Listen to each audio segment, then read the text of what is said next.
జూబ్లీహిల్స్ ఉప ఎన్నిక తెలంగాణలోని రాజకీయ పార్టీల మధ్య హీట్ పెంచింది. అధికార ప్రతిపక్ష పార్టీలు ఒకరిపై మరొకరు విమర్శలు చేసుకుంటున్నారు.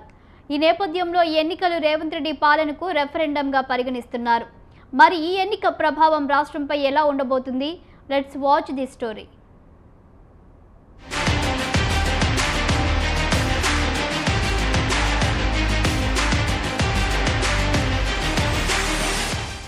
రేవంత్ రెడ్డి పాలనకు జూబ్లీహిల్స్ ఉప ఎన్నిక రెఫరెండం కానుందా? ఈ ఉప ఎన్నిక రేవంత్ రెడ్డికి విషమ పరీక్ష పెట్టనుందా అంటే రాజకీయ వర్గాల్లో అవుననే సమాధానం వస్తుంది. జూబ్లీహిల్స్ ఉప ఎన్నిక నేపథ్యంలో రాష్ట్ర రాజకీయాలు మళ్లీ వేడెక్కాయి. కాంగ్రెస్ అధికారంలోకి వచ్చి 2 ఏళ్లు కావస్తుంది. ఎన్నికల సమయంలో ఇచ్చిన అనేక హామీలు పెండింగ్లోనే ఉన్నాయి. ఇక హైదరాబాద్లో 2023 అసెంబ్లీ ఎన్నికల్లో కాంగ్రెస్ పెద్దగా ప్రభావం చూపలేదు. ఆక్రమణల తొలగింపునకు రేవంత్ రెడ్డి ఏర్పాటు చేస్తున్న హైడ్రా విశ్వనగరంలో వివాదాస్పదమైంది. ఇలాంటి పరిస్థితుల్లో వచ్చిన జూబ్లీహిల్స్ ఉప ఎన్నికలు సీఎం రేవంత్ రెడ్డికి ఒక అగ్ని పరీక్షలా మారాయి.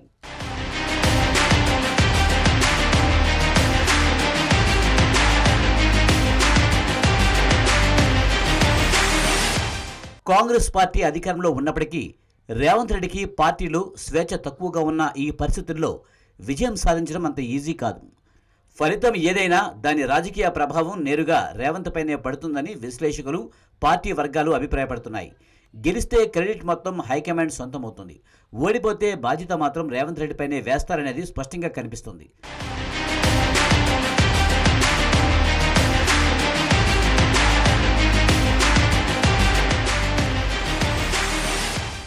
రేవంత్ రెడ్డి చురుకుతనమే తెలంగాణ కాంగ్రెస్ అధికారంలోకి రావడానికి ప్రధాన కారణం. అయినప్పటికీ ఆయన వేగం మరింత పెరిగితే పార్టీ పూర్తిగా రేవంత్ రెడ్డి చేతుల్లోకి వెళ్తుందేమోనన్న భయంతో హైకమాండ్ నిరంతరం నియంత్రణ విధానం అనుసరిస్తుందన్న టాక్ వినిపిస్తుంది.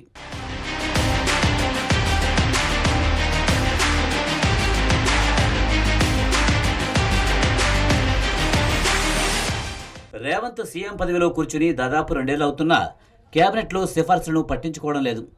కీలక నిర్ణయాలను ఇతర నేతలకు ప్రాధాన్యతనిచ్చి సమతుల్యం సాధించాలని చూస్తున్నారు.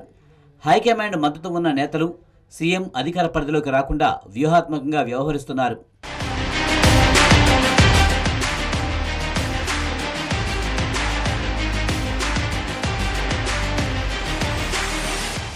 దీంతో రేవంత్ ప్రభుత్వంలో స్పష్టమైన విభజన వాతావరణం ఏర్పడిందని పరిశీలకులు అభిప్రాయపడుతున్నారు. నవీన్ యాదవ్ అభ్యర్థిగా ఉన్న జూబ్లీహిల్స్ ఉప ఎన్నికల్లో ప్రచారానికి మించిన అంతర్గత విభేదాలే ఎక్కువగా కనిపిస్తున్నాయి. ప్రాంతీయ స్థాయిలో ఆయనకు మద్దతు ఉన్నప్పటికీ రాష్ట్ర నేతలు పరస్పరం విభేదాలతో ప్రచారాన్ని గందరగోళంగా మార్చారు. ఒకరిని మరొకరు దెబ్బతీయడమే లక్ష్యంగా కొందరు వ్యవహరిస్తున్నట్లు కార్యకర్తలు గుసగుసలాడుతున్నారు.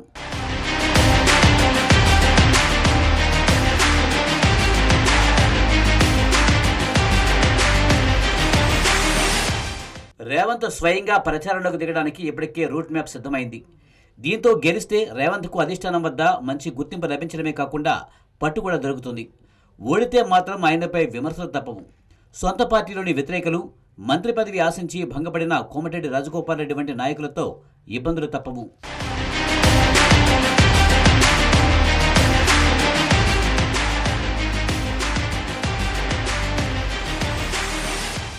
ఈ ఉప ఎన్నిక రేవంత్కు చావు రేవు అన్న పరిస్థితిని సృష్టించిందన్న టాక్ వినిపిస్తుంది. గెలిస్తే నాయకత్వ పరంగా ఆయన స్థానం మరింత బలపడుతుంది. కానీ ఓడిపోతే మాత్రం నలువైపుల నుంచి విమర్శలు రావడం ఖాయమనే చర్చ జరుగుతుంది.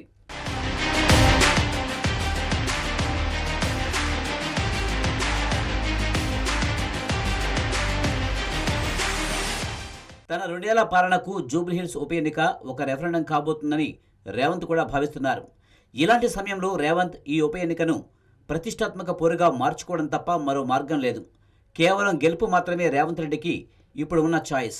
అయితే రేవంత్ రెడ్డిని వీక్ చేయాలని స్వయంగా పార్టీలోని కొన్ని శక్తులే ప్రయత్నిస్తున్నట్లు గుసగుసలు వినిపిస్తున్నాయి.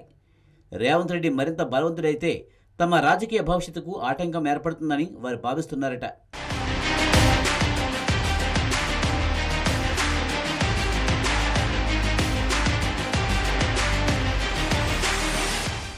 మరి ఇలాంటి క్లిష్ట పరిస్థితులు నెలకొన్న సందర్భంలో రేవంత్ రెడ్డి జూబ్లీహిల్స్ విషమ పరీక్షలో విజయం సాధిస్తారా అనేది తెలియాలంటే కొన్ని రోజులు ఆగాల్సిందే.